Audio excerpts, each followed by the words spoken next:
Okay, we're starting Kufid Gimel Halacha Aleph. Okay, the Mechaber says, the Halacha Bishul. The Mechaber says, Davar she'ein nechal k'mo shuchai, a food which is not edible. V'gam oil shulchan lochem lafas b'is apas, and v'gam oil shulchan lochem, and it's served at shulchan lochem either lafas b'is apas to be accompanied bread, oil Parperes, which means like an appetizer or dessert, meaning not from the main part of the meal.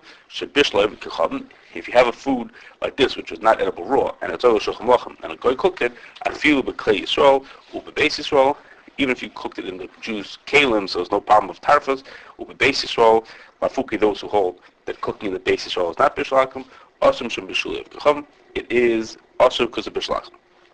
Okay, now, before we get into what we're saying, what's interesting to me, interesting is that we know that the rule of oil shulchan lochem is an important one of the rules of bishul hakum, except for what it says here, and two passing references in some halachas later on, doesn't say anyplace else in the whole siman. Okay, to us, it's very important, and we're going to have lots to think about it. What is or is not a shulchan lochem, different kind of questions. But besides here, it was here said it, and two other places in the siman, it's going to in passing, it's going to mention if the food happens to be oil shulchan lochem. There's no mention of it, for whatever that means. Okay, now the Rambam says. The Gemara doesn't say why you need it to be oil shulchan lochem. The Gemara doesn't say what the point of it is. We would have thought of it on our own. The Rambam is the one who speaks it out. That bishul hakum is also misham chasnas. We're afraid you wouldn't come close to the person. And the Rambam says the kinds of foods that you invite people over to eat from is what would bring about warm feelings. If the guy just gives you, an egg or a raw egg, just that's not going to make you feel good about it. He'll invite you over for something. It's a more hush of a thing. So those kind of more hush things is what he invite over. So the Gemara says, think that oil shulchan lochem mean those are the things that are bishul hakum, because those kinds of foods that are fancier that you invite someone to eat with you, those are the foods that are usher that could cause these good feelings and therefore could lead eventually to chasnas. Now, with that in mind, the Gemara's words, when it describes this rule, I forgot to tell you that the Gemara says the Gemara has two shittas. Is there no bishul hakum if it's not oil shulchan lochem, or is there no bishul hakum if it's nechal chai? Okay, the Gemara doesn't say both. The Gemara says either. One holds like this, one holds like this. The Rishonim say almost all the Rishonim paskin that we make like both shittas, okay, but not the simple. Most people read the Gemara would not think that you could hold like both. It's not bizarre. But almost all the Rishonim hold that we make like both shittas. Okay. Right. Now, the Gemara, when it says this kula of oil shulchan lochem, the Gemara's words are kol she'ein oil shulchan lochem lafas b'is apas is excluded. Okay. Is excluded. Okay. That means what does it mean, the lafas b'is apas? Lafas b'is apas means you put it together with the bread. Like think about a kokot sandwich. Okay, you eat the meat together with the bread. That's the lafas b'is apas. It goes together. You eat it together with the pas. Okay, and there's what would you say? But if you don't have you have a food that's not eaten directly with the pas. Okay, it's not eaten with the pas, but it would be served at shulchan lochem. Okay, and there's two examples that we're going to say. One example is, let's say a plate of rice. Okay, you don't eat rice with your bread. Okay, you don't put the rice into the bread, but you might eat the rice at shulchan lochem. Okay, you would eat it at shulchan lochem, but you wouldn't eat it. Why are you laughing at me? No, I'm sorry. Could you be yeah, go on, right? They have brachas. Yeah, it's coupled to the bread, right? So it's very interesting. In the dinner brachas, there the Shulchan Aruch uses the word the lafas b'is apas. Things that are the lafas b'is apas are tafel, and you don't have to make a mitzi. And the Mishnah Berurah says, why did he say that? Why did he say the lafas b'is apas? It includes even things that are not the lafas b'is apas. The plate of rice that you have is also, it doesn't have to eat with the bread. It's all tafel. So you're saying therefore what? So you see that the word, so the Sharat Lavdafki. The Sharat over there says, he says, I don't understand why he used the word lafas b'is apas. He says the word the lafas b'is apas does not mean the other things that they do. That's how he understands it. That the word lafas b'is doesn't include the other things you eat at the meal that don't actually go with the bread. It means mamash the things that you eat with the bread. Like that's it. Also. So here you think it's also lavdafka, but here it's a Gemara. The Shulchan Aruch, that Shulchan Aruch is not a Gemara. That Gemara there says whatever you eat at the meal is included. The Shulchan Aruch is the one who changed the word to say lafas b'is apas. So the Sharat says, why did he change the word to be the lafas b'is apas? Why is he being so specific? But in our case, the Gemara actually says lafas b'is apas. So here it's more of maybe the Gemara is trying to say something. Okay, so the I thought the Gemara doesn't say lapis was that. Our Gemara says lapis was pas. The Gemara in Brachas, does not. The Gemara that says is anything that you eat in the meal, machmas asur. I don't know what the words of the Gemara are. Is us, and the Shulchan Aruch changed that to be lapis was pas. There's places where lapis was pas means anything you eat in the meal. What? It's going to be a shard thing to you, but there's definitely places.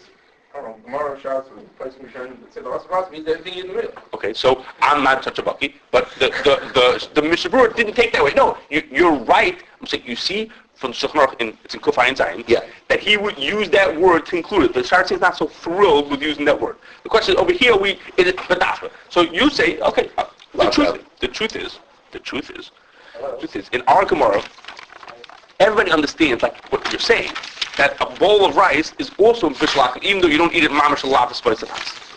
And they understand like this. What they're saying is like this. When the Gemara says, foods that are lavas b'yisachas or asur, the Gemara means to say is, even lafas b'yisachas. Meaning, the Rambam said, the foods that are also the foods that you would invite somebody over and you'd make, it would be something more chashuv. So of course the things that are the actual part of the meal, those are of course things that are Oleh Shulchan Aruch. The Gemara means to say is, even lafas b'yisachas. Meaning, even the thing, you don't invite somebody over to eat the thing that goes into the bread. But once you're inviting them over and you have bread together, you would put those things also. So that's like an even though it's not the actual food, the bowl of rice that you eat at the meal, it's only the thing that's sort of secondary to the meal, secondary that it goes with the bread. Even that is considered Oleh Shulchan Aruch also. Who says this? Okay, that's what everyone's understanding. That when the Gemara says lavas b'yisachas means even lafas b'yisachas, meaning and kol shekain that the foods that are actually the Oleh Shulchan Aruch, those are things that are of course asur. Okay, and that's why when it says lafas b'yisachas, that's for our case it's a kol shekain. It's even those things are considered Oleh Shulchan Aruch, even though you wouldn't actually invite the person. Okay, but the opposite case, that's not as clear. What happens to the case like this? What happens if you have a food that is not served? It's not served as the primary part of the meal. Okay, it's served as a dessert. Okay? It's dessert at a Shulchan Aruch. Yep. It's not the meal. It's not the thing you actually eat, the bowl of rice. It's not the thing you malachas b'yisachas, meaning the main body of the meal, but it's the thing that's there as a side part of the meal. Okay, it's the outside parts of the meal. It's not the real part of the meal. Is that also included in the lafas b'yisachas? The lafas b'yisachas is saying you could have even the things that are not the actual meal. It's even the things that are come together with the meal. Yeah. We have to come out to the halacha says afterwards, and you spoke it out with desserts also. So Obviously, regular. This is what the Machaber says. So there's a machlokes. The Parperes says. The Gemara said the lavas b'yisachas. It means the things that you eat at the meal. It's the things you eat with your bread. It doesn't include what the Shulchan Aruch says, Parperes. It doesn't include those things. It only includes the main part of the meal. Things that are not eaten as the main part of the meal don't count as Shulchan. Those are not considered to be Oleh Shulchan Aruch. That's what the Parperes says, and almost everybody else, including the Shulchan Aruch we just read, says that if it's Oleh Shulchan Aruch and lafas b'yisachas, Oleh Parperes. The Parperes means the things that are like an appetizer or a dessert, the things that are not part of the main part of the meal. Those things are also considered to be Oleh Shulchan Aruch. Okay, where did he get that from? Where did we get this din that Parperes, which almost everybody calls it? Where does it come from that Parperes should be included? The Gemara said it has to be lafas b'yisachas. So we said that means even lafas, meaning, and of course the things that are in the actual meal. How do we know that means even the things that are outside of the meal? The things that are like the trimmings of the meal that are not really in the meal.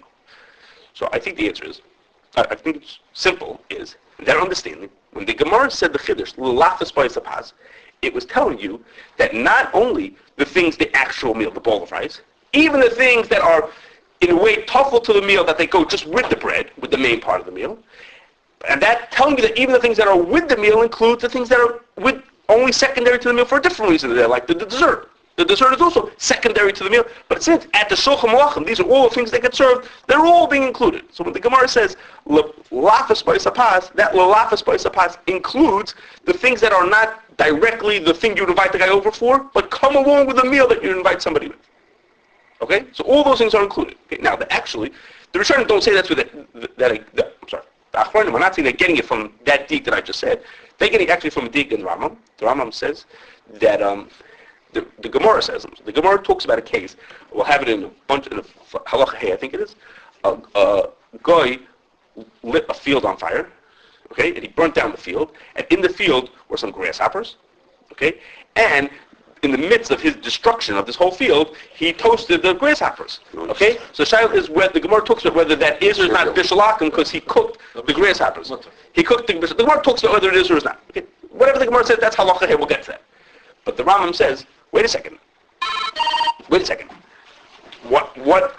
in order to be even considered Bishul it has to be Oleh Shulchan Aruch. Okay, now, I don't know this because I never ate a grasshopper, but Kindereh, the Rambam held that people don't eat grasshoppers at Shulchan Aruch. So he said grasshoppers are eaten Parperes. Okay, now I couldn't tell you how you eat grasshoppers, at what part of the meal you eat grasshoppers. But the Rambam says, the Rambam says the grasshoppers are eaten Parperes. So when the Gemara is even clearing that these grasshoppers should be usher, the Gemara is by inference is telling you that even things that are Parperes are considered Oleh Shulchan Aruch. Okay, now I can't comment. Why would that be right? That's Parperes. That might not go into the dinner. That might be eaten with bread. That might not be eaten in the dessert. No, but it's not. The pre-Chodesh thinks that's what the Rambam learns. But the Rambam, everybody else understands that the Rambam means is that you don't eat grasshoppers as the main part of the meal, lafas b'yisapaz as the main part of the meal, and somehow he understood that it's Parperes. He ate grasshoppers. That's how we knew it. We never ate a grasshopper, but we don't know when you... It's like saying, if I say to you, the Gemara would say that ice cream would need Bishul Yisroel, so we all know that you don't eat ice cream at the main part of the meal. It's like, of course, ice cream is a dessert. So somehow, for him, that was obvious that grasshoppers are Parperes. Anyhow, so that's one of the riots that they bring. And come on, everybody holds like that food which is Parperes is part of the Parperes of a Shulchan Aruch is also Asur also. Okay. Now, we're now going to we'll turn to a more famous shiloh that you've probably heard of. Okay, and we'll see that it's totally it relates to this shiloh of Parperes. Okay, that's where we started with Parperes. We're going to get to that, which is, you've all heard the shiloh. What happens if you have a food that the way you prepared the food, it's not Oleh Shulchan Aruch, okay, but there would be a different way to prepare that same food that it would be Oleh Shulchan Aruch. Okay, you've all heard this question. This food that you prepared was not Oleh. The way you did it, it didn't make it. But there's another way to make it that it would be Oleh Shulchan Aruch. Similar way or unsimilar? So there are three variations to the shiloh. Okay, I'm answering your question. There's three variations to the shiloh. Okay. The first one, which is the simplest one, is I made a baked potato, and baked potatoes, let's say, are served at Shulchan Aruch. Okay, but I'm not such a great chef, so the baked potato that I made would not be served at Shulchan Aruch. I didn't do such a great job. But the same thing, had you been more professional about what you were doing, it could have been Oleh Shulchan Aruch. If people know what they're doing. Okay, so here the example that I made is not Oleh Shulchan Aruch, but mamish, that same food is Oleh Shulchan Aruch if you just know, if you're more put together, or if you had put the salt and margarine onto it. Or you burnt something. Or you burnt it. Okay. To that, almost everybody holds. So Achronim will talk about it, and almost everybody holds that thing is considered Bishul. He says, come on, you made a baked potato. Baked potatoes are Oleh Shulchan Aruch. You burnt it, or you forgot to put the salt on, or whatever you did, it's considered Oleh Shulchan Aruch. Okay, that's the simplest case. Almost everybody holds that that's considered Oleh Shulchan Aruch. Okay, the next case is, what happens if I make, let's say, roasted sweet potatoes, okay, are Oleh Shulchan Aruch if you slice them or if you mash them. What happens if before you cook the sweet potatoes, okay, you dice them into these tiny little pieces, okay, in a way that nobody would eat it like that. It's like for putting into a soup. Soup will be a different child later, but it's in a way that's never going to be Oleh Shulchan Aruch.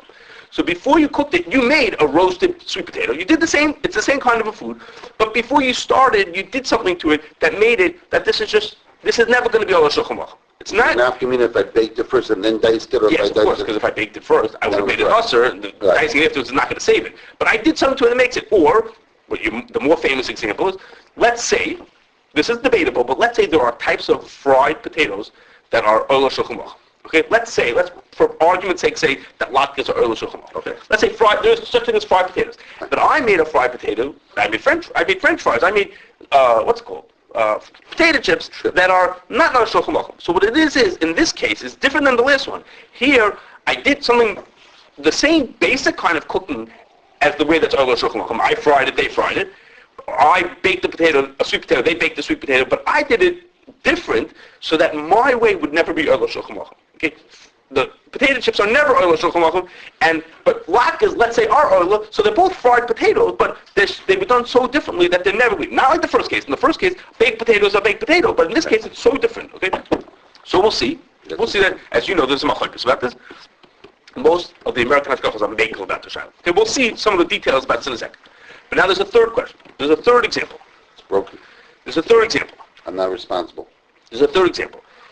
Broiled tuna steaks are Oleh Shulchan Aruch. Okay, that's a food that's considered a fancy food. That's Oleh Shulchan Aruch. Okay, what would you do if you took steamed tuna steaks? You took a piece of tuna and you steamed it. You put it into a steamer. Instead of broiling it, you steamed it. Okay, that food is not Oleh Shulchan Aruch. Okay, now Why is that? Why is it not Oleh Shulchan What Aruch? does it look like? It's tuna fish? It looks like mush. Okay, it looks like tuna fish? So what is that? When you eat a can of tuna fish, before they put it into the can, they take the whole fish, they steam it. Okay, which makes it cooked. It's not raw anymore, but it's not the way that's Oleh Shulchan Aruch. Now in this case, you didn't even do the same cooking as you did last time. At least the French fries, you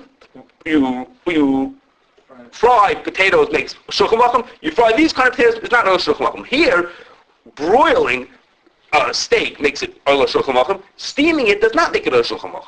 Okay, so in this case, what the person did is he did a whole different kind of cooking. So here, the type of food, tuna fish could be Oleh Shulchan Aruch. Okay, but steamed tuna fish is a whole completely different way of cooking it. Okay, in this case, almost everybody is making that this is not Oleh Shulchan Aruch. That this is I did such a different kind of What's the cooking. difference between that and potato chips? The difference is potato chips is this is fried and this is fried. They were both fried. So some people will argue, just like in a baked potato, I baked it and you baked it. Mine is oily even though I don't cook so well. Over here, I cooked it a little thinner, you cooked it a little thicker. They see that as similar enough. Same process. Basically, right, it's the same process. But over here, with the tuna, broiled tuna and steamed tuna are two completely different birds. They have nothing to do with each other. They don't have any similarity. I mean, they both started with a piece of the same kind of fish. Mm-hmm. So some people say, no, once the fish could be made, oil, then that food is automatically oil. Got Okay, it. but that's very few people hold in this case that's considered oil. Okay, almost everybody agrees that in this case that's not considered oil because Lamai says the way you cooked it, it's just not oil or Shulchan Aruch. Okay, now there is such a thing as that there's such a thing as Bishul Yisroel tuna. The people who want Bishul Yisroel tuna mainly don't want it for that. It's for a different child because of the siman on it. They want a mashgiach tzmiti. That's really they go together. Because that's what I was eating with blintzes. Okay, now. Okay, so our main question is really the middle shaila, which is use the same method of cooking. Yeah. You fried, but one guy cooked it that's Oleh Shulchan Aruch, one guy cooked it, one method of cooking, like you sliced it really thin, French fries. it's not Oleh Shulchan Aruch. It's middle in you said it, but it's really the other end of the spectrum. It's most similar to the Isser. It's closer to the Isser? It's most similar to... Okay, because... You said it in the order, you said it. Well, it's middle in the sense that the case where I made a baked potato and you made a baked potato, That's no. almost everybody holds that case is considered usher. In this case, almost everybody holds is mutter. So now we have the middle case, which is in the middle in the sense that it's not as obviously mutter or usher. It's more in the middle. You think Shiloh-wise, you think it's one. It is in the middle in similarity to the usher. Right. Okay. Anyhow, so many people are aware that Rav Moshe has a short tshuva, and Rabbi Yaakov Kamenetsky also, both who said that who said that potato chips need Bishul Yisroel. Many people are aware the tshuvas are really not very lengthy, and especially for Rav Moshe, who usually has more to say for himself to explain what he holds. Would that in itself bother Rabelski? Not that he thinks the tshuva is not real. I mean, it was written to his son, who says that he really wrote it, but they don't. Ruben said that Moshe did not. You want to for a Zayt to get He wrote it to Ruben. If I remember, it's written to Ruben, who confirmed that it really is an accurate tshuva. It really is what it says. That's what he really wrote. His father really wrote it to him. He spoke the curse of potatoes of Moshe only helped because he was under the impression that it was being served. Potato chips at bar mitzvah. So what I'm about to say is, it's not, when they went back to him and said to him, he said, yes, he wrote the tshuva. He says, but I can't tell you what he was told before he wrote it. In other words, I don't know what someone said to him, that led him to say that it's usher. Because the tshuva doesn't say what he's thinking and what's going on in his mind. So like David said, maybe someone told him beforehand that it's oil. Maybe they told him that in Sandwich Club they put it to sandwich and they... What cornflakes? That what? The same thing. You pass in one way, that was a shackle. Okay. And then, because they explained the process wrong. When they The re-explained the process... toasting and the... Okay, so like what David said is, it's not clear what was going on because he doesn't explain himself in the tshuva. He doesn't say he's talking about the shiloh. There's Did he write Oleh Shulchan Aruch in it? Yeah, but he doesn't. He says it's usher. He says Pasha said it's also you shouldn't argue with people who say it's mutter. You shouldn't be moich against those people. But he doesn't say what he's told, and maybe he was told that it is Oleh. You know what I mean? There's a famous story. The pretzels. Yes, the famous story that someone called on the phone and said, "Yes, Moshe, what bracha did you get a pretzel?" And he turned to his wife and said, "Rebbetzin, what's a pretzel?" And she said, "Oh, I'm a Zionisol." So he said, "The person I'm a Zionist." Okay, he doesn't know what it is. So he answered. So he answered. Anyhow, okay. So that it's not clear what they understood. Rav Yaakov is more elaborate what he said about it. But the truth is, we're going to talk a little bit about Tzal Rayas. Also needs Bishul Yisroel. Yaakov talks more about this shiloh that we're talking about, of a thing that's Oleh in one form but not in another form. Where's that? Where's it? It's printed in Emes Yaakov, yes. But the truth is, as you probably know, most of the American hashgachas ignore this and assume that potato chips do not need Bishul Yisroel. Okay, so in this shiloh, just to put it into perspective, most of the hashgachas are making on that shiloh. Okay, so here's some of the rayas that have to do with this shiloh. Okay, and the most talked about is that there's Issa v'Heter. There's two places that the Issa v'Heter talks about things like this. And one of them is brought right on our din in the Shach. Okay? The Issa v'Heter says that if you have b'nei mi'ayim, intestines, kishka, okay, that a guy cooked, he says it's osur to eat it, it's bishul akum, even though it wouldn't be served at Shulchan Aruch. Okay? That's in one place. That's in Mem Gimel. And in Mem Daled, he says that if you have pas oirez and pas kitnias, okay, breads that are made out of these kind of things that are tafshilim, they're not oila, okay, but they're osur because if they would be cooked, they would be oila shulchan aruch.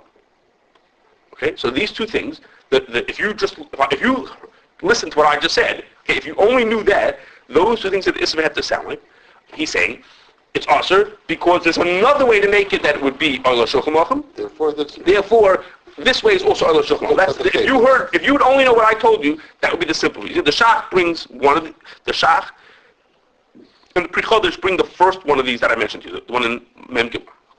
Now, the Pre-Chodesh, when he brings it, he adds words that are not there in the Issa v'Heter, his explanation. And his words are, he says, Im loikein, if we're not going to say that the Kishka, the name is Asher, he says, not the Basar Kochosh. So then we should say that meat that's not such great meat should also be mutter. Why? The aim is echashivas, because nobody would serve that at Shulchan Aruch. Elavade, the kol min basar aser, all min basar is aser, because he seems to be saying that since meat is on the Shulchan Aruch, he's saying it in a different form than we did, but so meat, the other parts of meat is meat, and all meat is becomes considered oil Shulchan Aruch.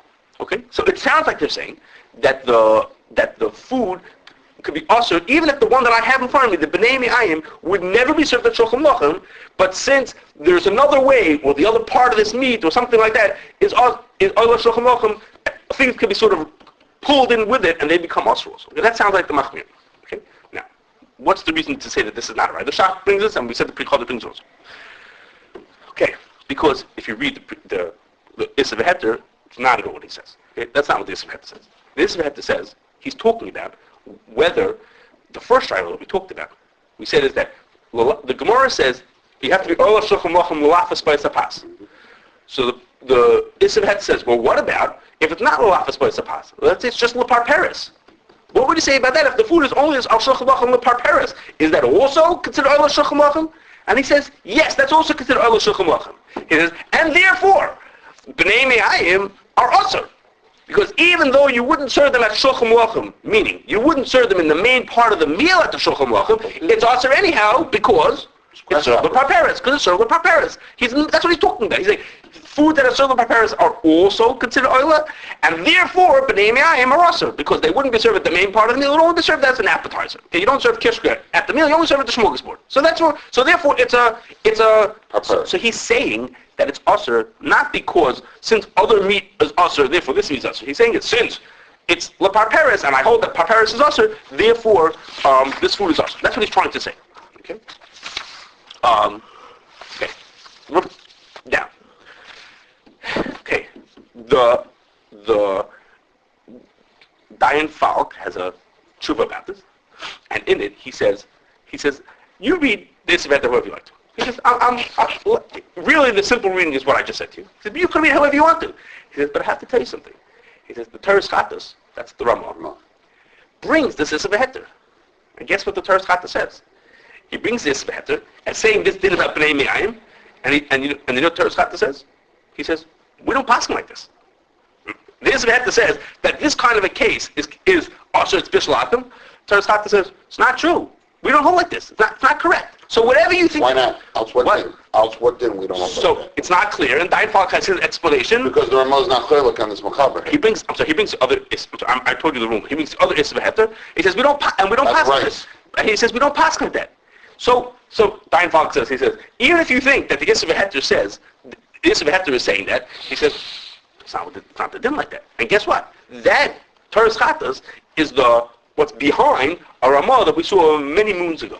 Okay, the Ramah says there's a Ramah in the beginning of Kuf Yud Beis talking about pas oiris Right. and kidneys. That's what the other Isra Heter is talking about. And he says if you made it in the way that's not Oleh Shulchan Lachem, then it's mutter.